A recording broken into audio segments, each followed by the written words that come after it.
Halo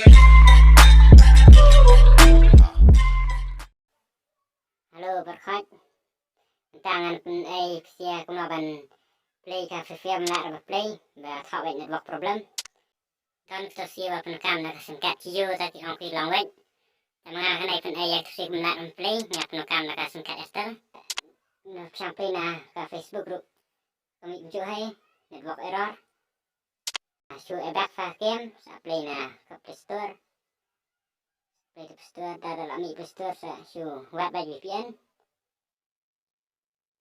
dalam ibat entah sebentar sa cek dai koi ngam tata cek dah sebenarnya nuk saya sing cek dah terbuai pian dah sap sang tok na dah sa cek wen tau na klub sa cek dai pat ka wa kana sa Surabaya ngam ta kana ka United States dalam nuk saya sih dah saya back tok saya back play bien game này là trick là long với 6%. Ada kan trick yarap ya. Subhasa yarap dan subscribe ikan di channel.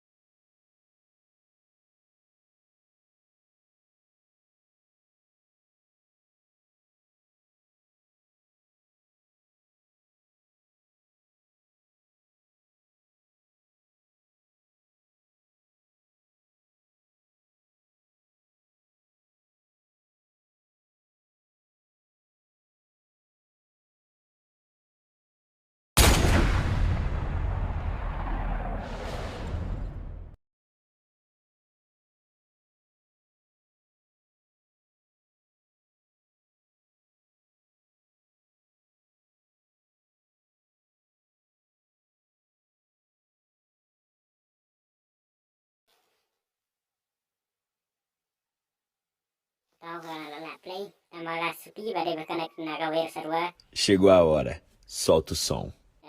Sa play bien fat apa VPN. Disconnect siya. Terus ni kelas na. Sa disconnect na entah. Ta sa play bien game ta yek bien kin. Sa disconnect bien ke sa server siya. Chegou a hora. Solta o som. Ta sa siya gap na FC play tuninga. Tahu ka yek ben.